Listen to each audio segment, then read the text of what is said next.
Alfalah varsity campus ఆస్తుల జప్తు.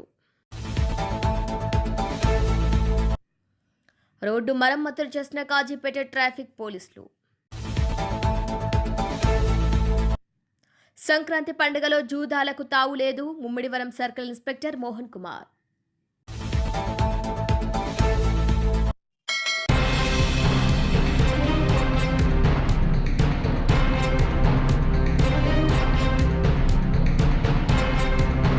కాజీపేట చౌరస్తాలో భారీ గుంటలు ఏర్పడటంతో వాహనదారులు తీవ్ర ఇబ్బందులకు గురవుతున్నారు. కాజీపేట ట్రాఫిక్ పోలీసులు మరమ్మతులను చేపట్టారు. వాహనదారులకు అంతరాయం ఏర్పడుతుందని స్పందించిన ట్రాఫిక్ ఇన్స్పెక్టర్ వెంకన్న సిబ్బందితో కలిసి గుంతను కాంక్రీట్తో పూడ్చి మరమ్మతులు చేశారు. రోడ్ల మరమ్మతులకు ట్రాఫిక్ పోలీసులు చూపిస్తున్న చొరవ స్థానిక ప్రజలతో పాటు వాహనదారులు హర్షం వ్యక్తం చేస్తున్నారు.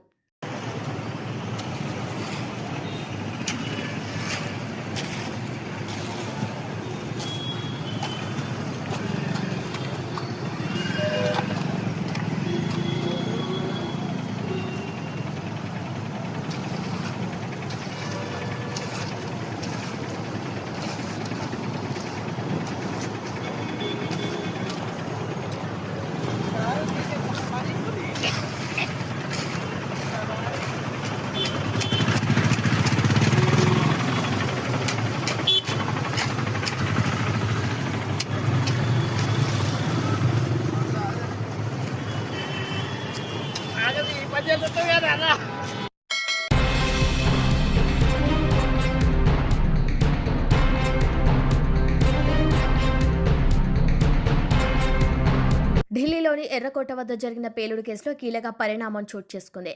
ఆల్ఫలా యూనివర్సిటీకి చెందిన ఆస్తులను జప్తు చేసేందుకు ఎన్ఫోర్స్మెంట్ డైరెక్టరేట్ సిద్ధమైంది.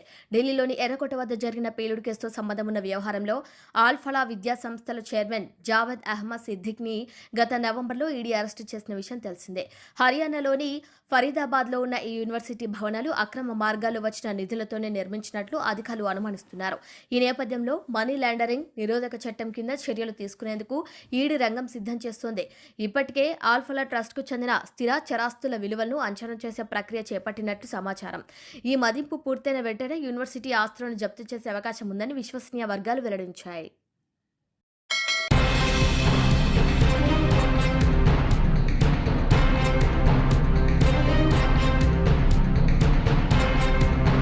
సాంప్రదాయ సంక్రాంతి ముద్దు కోడి పందాలు వద్దు అనే ప్రభుత్వ స్లోగన్ను ప్రజలు అనుసరించాలని కాకినాడ జిల్లా డిఆర్ఓ వెంకట్రావు అన్నారు. కోడి పందాల నిర్వహణపై హైకోర్టు ఉత్తర్వుల మేరకు అడ్డుకోవటం జరుగుతుందని, బరులు వేయటం గాని అసాంఘిక కార్యకలాపాలకు పాల్పడటం చేయొద్దంటూ డిఆర్ఓ హితవు పలికారు. ఈ మన జిల్లాలకి ముఖ్యంగా గోదావరి జిల్లాలో ఉన్నటువంటి ఒక ముఖ్యమైనటువంటి విషయం ఏంటంటే ముఖ్యంగా కోడి పందాలు. ఈ కోడి పందాల వరకు సంబంధించి మొదటి నుంచి రాష్ట్ర ప్రభుత్వం యొక్క ఆదేశాలు తప్పనిసరిగా వాటిని మనం ప్రివెంట్ చేయాలని చెప్పి దీనికి సంబంధించి హానరబుల్ హైకోర్టు, గౌరవ హైకోర్టు నుంచి కూడా మనకి ఇదివరకు ఇన్స్ట్రక్షన్స్ కూడా వచ్చినాయి. ఈసారి కూడా మరి కొంతమంది కోర్టులో వేయడం ద్వారా కోర్టు నుంచి ఆర్డర్స్ వచ్చినాయి. వీటన్నిటిని దృష్టిలో పెట్టుకుని ఇదివరకే ప్రభుత్వం వివరమైనటువంటి ఆదేశాలను ఇవ్వడం జరిగింది. ఆ ఆదేశాలకు అనుగుణంగా ఇప్పటికే జిల్లా యంత్రాంగం, బోత్ పోలీస్ యంత్రాంగం, జిల్లా యంత్రాంగం, ఇద్దరు రెవెన్యూ యంత్రాంగంతో కలిపి డీటెయిల్డ్గా సర్క్యులర్ ఇన్స్ట్రక్షన్స్ అన్నీ కూడా తహసీల్దార్స్కి అదేవిధంగా ఎస్హెచ్ఓలకి అందరికి కూడా ఇవ్వడం జరిగింది. దీని ప్రకారం మనకి ఏవైతే 2 యాక్ట్స్ ఉన్నా ఆ 2 యాక్ట్స్ ప్రకారం ఏదైతే prevention of cruelty of animals act 1960, జంతువులని ఏదైతే మనం వాటిని బాధ పెట్టడం అంటే క్రూయల్టీ చూపించేటటువంటి క్రూరత్వం మీద, జంతు క్రూరత్వానికి సంబంధించినట్టు ప్రివెన్షన్ యాక్ట్ 1960, అదేవిధంగా ఆంధ్రప్రదేశ్ గేమింగ్ యాక్ట్ అనేది 1974 ఉంది. వాటిని ఆ 2 ఏవైతే చట్టాలు ఉన్నాయో వాటిని ఉటంకిస్తూ మనం ఇప్పటికే ఆదేశాలు ఇవ్వడం. ఈ ఆదేశాల ప్రకారం మండల స్థాయిలో ఒక జాయింట్ ఇన్స్పెక్షన్ టీమ్స్ అని మనం ప్రతి మండలంలో కూడా కాన్స్టిట్యూట్ చేయమని అంటే ఏర్పాటు చేయమని ఆదేశాలు ఇవ్వడం జరిగింది. దానిలో తహసీల్దార్ గారు, అదేవిధంగా ఎస్ఐ గారు, అలాగే మండల యానిమల్ హస్బెండరీ ఆఫీసరు, అలాగే ఒక నాన్ గవర్నమెంటల్ ఎన్జిఓ నుంచి ఒక ఆర్గనైజేషను, అదేవిధంగా 2 పోలీస్ కానిస్టేబుల్స్, ఒక ఫోటోగ్రాఫర్ని కూడా దీని ఒక టీం, ప్రతి మండలంలో కూడా ఒక టీంని కాన్స్టిట్యూట్ చేస్తున్నాం. దాని ప్రకారం వాళ్ళు మండలాలలో ఈ టీమ్స్ మండలంలో ప్రతి గ్రామంలో కూడా వెళ్ళి ఆ గ్రామాలలో ఇవి చేయటం చట్టం తాలూకా నిబంధనలు చేస్తే ఏ విధమైనటువంటి కఠినమైనటువంటి చర్యలు తీసుకుంటారు, వాటికి సంబంధించి వాళ్ళు అందరికీ మీటింగ్స్ పెట్టి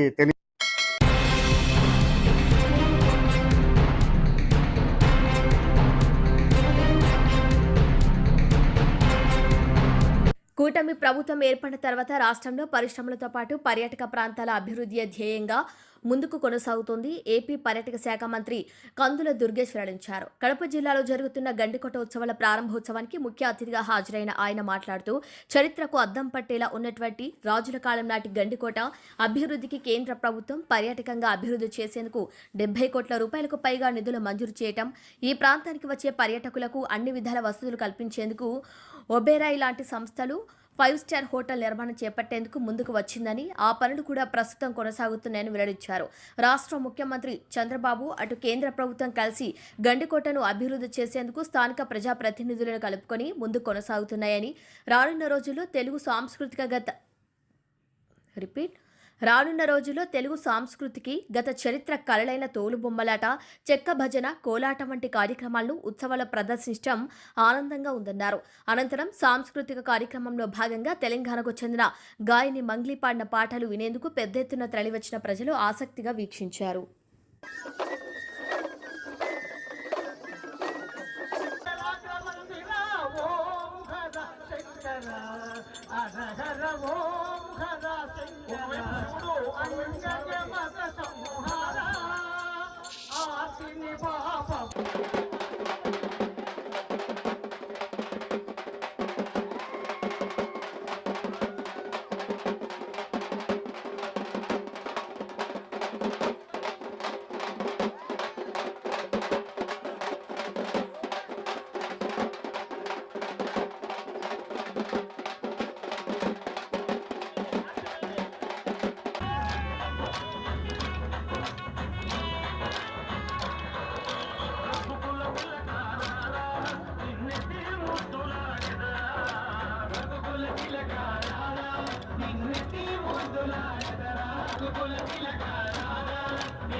గారు, అలాగే జిల్లా ఇన్ఛార్జ్ మంత్రి గారు అయినటువంటి మేడం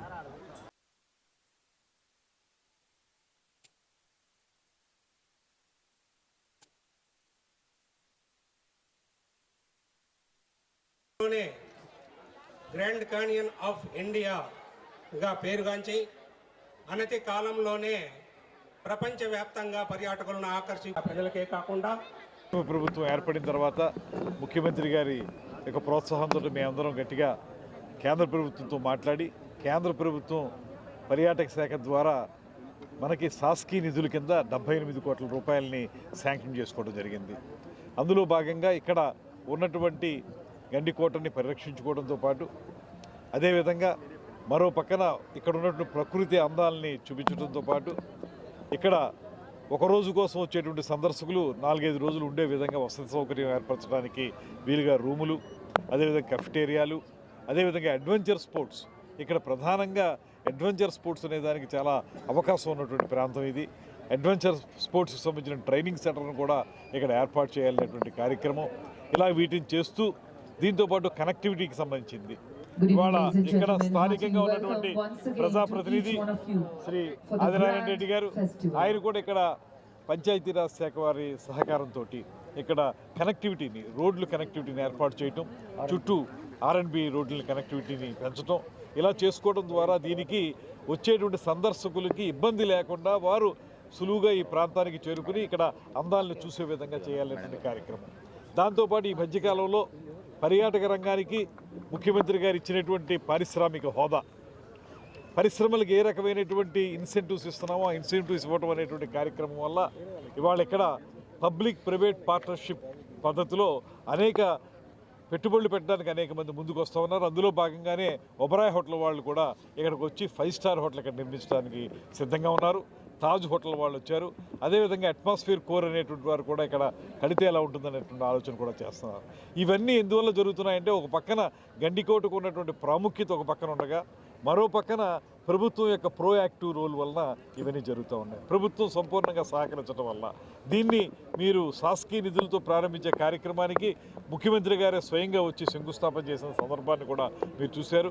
అందువల్ల ఇవాళ జరిగేటువంటి ఈ గండికోట ఉత్సవాల్లో ముఖ్యంగా ఇక్కడ ఉన్నటువంటి కార్యక్రమాల్లో మనం మర్చిపోతున్నటువంటి, అంతరించిపోతున్నటువంటి జానపద కళలు ఏదైతే ఉన్నాయో, ఇందాకే చూసాం చెక్క భజన, కోలాటం, తోలు బొమ్మలాట, ఇలాంటివన్నింటినీ ఇక్కడ ప్రదర్శించారు. వాటన్నిటి ద్వారా రాబోయే రోజుల్లో మనం ఈ ప్రాంతాన్ని ఒక పర్యాటక రంగానికి సంబంధించి గమ్యస్థానంగా నిలబెట్టడం మాత్రమే కాకుండా సందర్శకులు వచ్చి ఇక్కడ ఉండి ఇక్కడ పూర్తి స్థాయిలో అందాలను ఆస్వాదించే విధంగా కూడా అన్ని రకాలుగా కూడా అభివృద్ధి చేయడానికి ప్రయత్నం చేస్తూ ఉన్నాం. దానికి నాందిగా ఇవాళ గండికోట ఉత్సవాలు చాలా అద్భుతంగా తయారైనవి. ఈ ఉత్సవాలు 3 రోజులు జరుగుతాయి. ఈ 3 రోజులు కూడా చాలా పెద్ద ఎత్తున సందర్శకులు వస్తూ ఉన్నారు. అనేక ఇక్కడ ఉన్నటువంటి కార్యక్రమాలు, కళారూపాల్లో కార్యక్రమాలు జరుగుతాయి. దాంతోపాటు ఇప్పుడే మేము మన ఇన్ఛార్జి మంత్రి గారు సబితమ్మ గారు, నేను, అదేవిధంగా ఆదినారాయణ రెడ్డి గారు, భూపేష్ రెడ్డి గారు అంటే వెళ్ళి చూడడం మాత్రమే కాదు, ఒక అనుభూతి, ఒక experience. It should be an experience అనేటువంటి మాట పర్యాటక రంగానికి సంబంధించి ముఖ్యమంత్రి గారు చెప్తున్నారు. అందువల్ల ఆ ఎక్స్పీరియన్స్ రావడానికి మాత్రం చాలా అద్భుతమైన ప్రాంతం ఇది.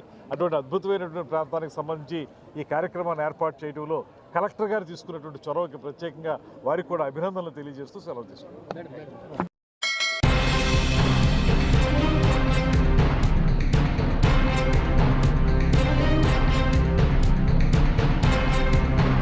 ముమ్మిడివరం నియోజకవర్గంలో సంక్రాంతి పండుగ సందర్భంగా ప్రజలందరూ కుటుంబాలతో ఆహ్లాదకరమైన వాతావరణంలో సంక్రాంతి పండుగను జరుపుకోవాలని సిఐ మోహన్ కుమార్ తెలిపారు. ఆంధ్రప్రదేశ్ హైకోర్టు వారు ఇచ్చిన ఆదేశాల మేరకు జూదాలకు తావులేదు. అలా కాకుండా ఎవరైనా కోడిపందాలు, గుండాటలు, పేకాటలు ఆడినా, నిర్వహించినా అలాంటి వారిపై చట్టపరంగా కఠినమైన చర్యలు తీసుకుంటామని సిఐ మోహన్ కుమార్ తెలిపారు. ఇప్పటి వరకు ముమ్మిడివరం, కాట్రేనికోన, ఐపోలవరం మండలాల్లో 150 బైండ్ ఓవర్ కేసులు కట్టామని, జూదాల నిర్వాహకులకు నోటీసులు కూడా పంపించామని మోహన్ కుమార్ తెలిపారు. సంక్రాంతి శుభాకాంక్షలు. ఈ సందర్భంగా ప్రజలందరికీ విజ్ఞప్తి చేస్తుంది ఏంటంటే, ప్రజలందరూ కూడా వాళ్ళ కుటుంబంతో హ్యాపీగా ఆహ్లాదకరమైన వాతావరణంలో ఈ సంక్రాంతి జరుపుకోవాల్సిందిగా ముందుగా విజ్ఞప్తి చేస్తున్నాం. మరి అదేవిధంగా ఎవరైనా కూడా కోడి పందాలకు కానీ, లేకపోతే జోదానికి కానీ, పేకాట కానీ వంటి వాటికి పాల్పడితే వాళ్ళ మీద చట్టరీత్యా కఠిన చర్యలు తీసుకోవడం జరుగుతుంది. గౌరవ హైకోర్టు ఇచ్చిన ఆదేశాల ప్రకారం కోడిపందాలు కానీ అలాగే గుండాట, పేకాట వంటి జూదాలకి పాల్పడినట్లయితే వారి మీద చట్టరీత్యా చర్య తీసుకుంటాం. ముమ్మిడివరం సర్కిల్లోని ఐపోలవరం, ముమ్మిడివరం, కాట్రేనికోన మండలాల్లో ఉన్న అందరికీ కూడా ఇదే విజ్ఞప్తి చేస్తున్నాం. ఇప్పటివరకు మరి ఈ 3 మండలాల్లో 150 కేసుల వరకు బైండ్ ఓవర్ చేయడం జరిగింది.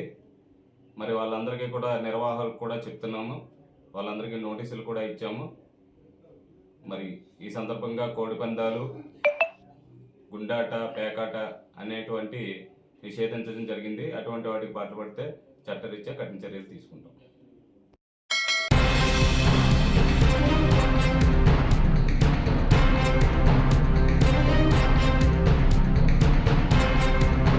విజయవాడ కనకదుర్గమ్మ ఆలయంలో గత 15 రోజుల్లో వరుసగా జరిగిన 3 అపశృతులు భక్తుల్లో ఆందోళన కలిగించాయి. ఈ ఘటనపై స్పందించిన ఆలయ ఈవో సీనా నాయక్ గారు ఉన్నత స్థాయి విచారణకు ఆదేశించారు. శ్రీచక్ర అర్చన పాలనలో పురుగులు ఇది అత్యంత వివాదాస్పదమైన ఘటన. ప్రతి శుక్రవారం నిర్వహించే శ్రీచక్ర అర్చనలో భాగంగా అమ్మవారి అభిషేకానికి ఉపయోగించే పాలలో పురుగులు కనిపించాయి. అర్చకులు పూజ కోసం పాలను బిందెలో పోస్తున్న సమయంలో పురుగులను గుర్తించారు. దీంతో సుమారు అరగంట పాటు పూజ నిలిచిపోయింది. విచారణలో భాగంగా పాలు పోసిన బిందె శుభ్రంగా లేకపోవటం వల్లే ఈ అపచారం జరిగిందని కమిటీ నిర్ధారించింది. దీనికి బాధ్యులైన స్టోర్ మరియు పూజా విభాగం ఉద్యోగులతో పాటు సంబంధిత అర్చకుడికి ఈవో మెమోను జారీ చేశారు. సదరు అర్చకుడిని వేరే విభాగానికి బదిలీ చేశారు. ప్యాకెట్ పాల వినియోగంపై అభ్యంతరాలు. శాస్త్రం ప్రకారం అమ్మవారికి తాజా గోక్షీరం మాత్రమే వాడాలి. కానీ ఆలయ సిబ్బంది నిల్వ ఉంచిన టెట్రా ప్యాకెట్ పాలను వాడటంపై భక్తులు మరియు ధార్మిక సంస్థలు ఆగ్రహం వ్యక్తం చేశాయి. విచారణ కమిటీ మరియు కొత్త ఆదేశాలు ఆలయ స్థానాచార్యులు శివప్రసాద్ శర్మ నేతృత్వంలో ఈవో ఒక విచారణ కమిటీని వేశారు.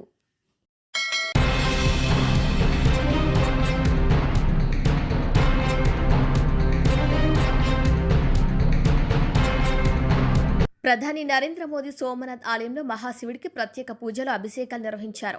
అనంతరం ఆయన డ్రమ్ములు వాయిస్తూ ఉత్సాహంగా పాల్గొన్నారు. ఈ సంఘటన భక్తులను, ప్రజలను ఆకట్టుకుంది.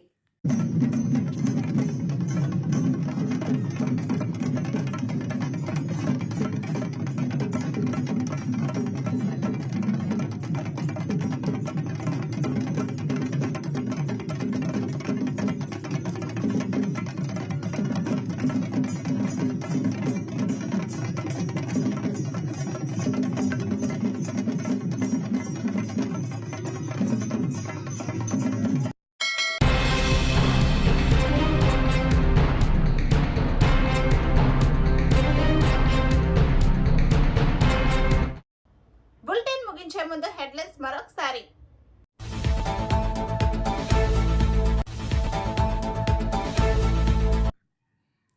ఆల్ఫలా వర్సిటీ క్యాంపస్ ఆస్తుల జప్తు. రోడ్డు మరమ్మతులు చేసిన కాజీపేట ట్రాఫిక్ పోలీసులు.